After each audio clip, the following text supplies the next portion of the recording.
Today I had to do a little bit of a dust off and clean up the cables in the back of the desk. The studio was a mess, really. And it's just one of those things, really. I was talking to somebody yesterday of the things that I really like about stock music. Again, focusing on the positive, focusing on the actual possibilities that we have as creators. And the thing that I like the most about stock music is that there's no limit for you to upload, really.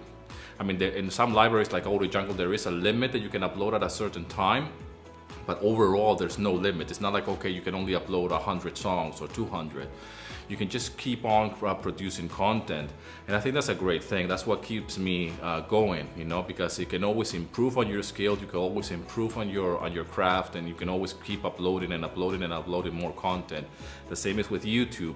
I love this concept that, that you can not only upload once, but you can keep uploading. You can keep on sharing, you can keep on creating content, you can always improve as well as you go along. That's the most important thing. We need to get started and keep uploading and keep getting better and better, and hopefully that will keep you motivated as well to carry on, and you can build a catalog or a portfolio of songs or videos where you can actually not only share a lot of things, but as well get better in the process as well and help other people. In the case of stock music, you can always produce even more music. Just receive a notification on Audio Jungle or something like that. They're gonna be self-pricing items on Audio Jungle as well. So what that means is that you can actually upload your music and you decide what price you're gonna put. People are going crazy, obviously, because this model is that's the model that Pond5 has, for example. You go and you upload your thing, and there's a minimum that you can price your tracks. But I believe that the actual author fees and all the other deductions are gonna be still taking place. So what that means is that if you price your item very low in price, I don't know if there's gonna be a limit. I'm assuming that there will be a limit. Nobody wants to sell their music for £5. But it's just changes, and I've been thinking about that. I've been thinking about well, that doesn't really. What if that actually brings even more sales?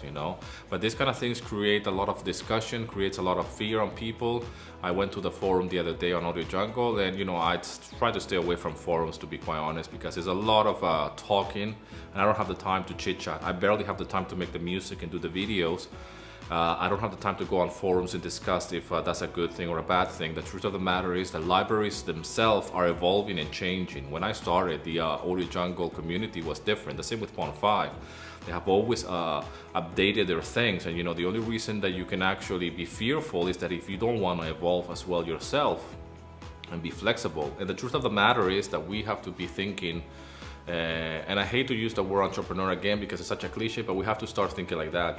Otherwise we're gonna be at the mercy of either libraries or the status quo or whatever you want to call it. So I want to be flexible and flow with it, and say like, okay, there's always going to be policies changing and agreements and and whatnot. But that's the nature of the beast, My advice will be, if you're starting off, this should not be a concern for you, really, because you're just starting off, and it will change, believe me, as well, the policies, not only on Pond5 or the Jungle, but in general, things will evolve, and it will be the same with YouTube. In the beginning it was like, okay, you can monetize on your channel. Now you cannot.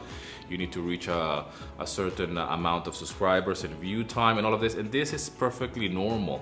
This is what evolution is, really, not only on YouTube and stock music, but in life in general.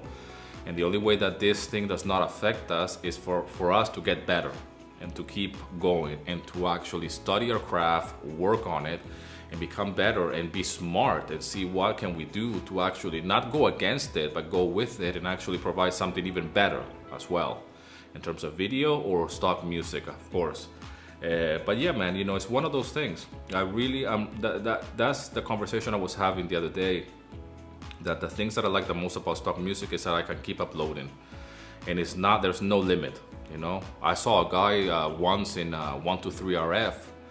I think he had like 30,000 songs, man. You know, I checked the number, I'm like, that's unreal. That must be with edits as well, but that's a lot. 30,000 songs on a single library, and I think he's exclusive. I don't know what the deal is with, I don't remember his username. But you know, that's a lot of songs, man. That's a lot of music out there in a catalog. You know, on Pond5, I've seen people that have 5,000. That's a lot, man.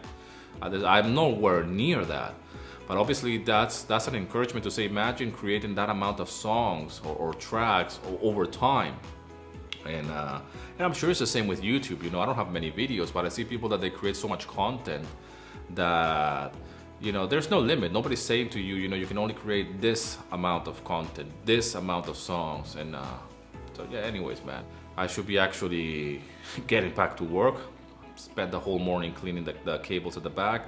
I've put my little divider as well. We bought that in England, and you know, we haven't been using it a lot, and I just wanted to create a little bit of a different atmosphere.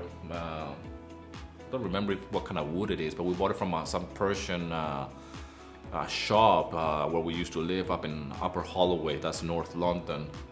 And it was an amazing purchase, you know, and I always wanted to use it. In England, we used it to divide the living room with the kitchen because it was a small flat, and here it's just been chucked away. So I just wanted to create a different atmosphere as well, and just revamp, not only clean, but revamp a little bit the studio.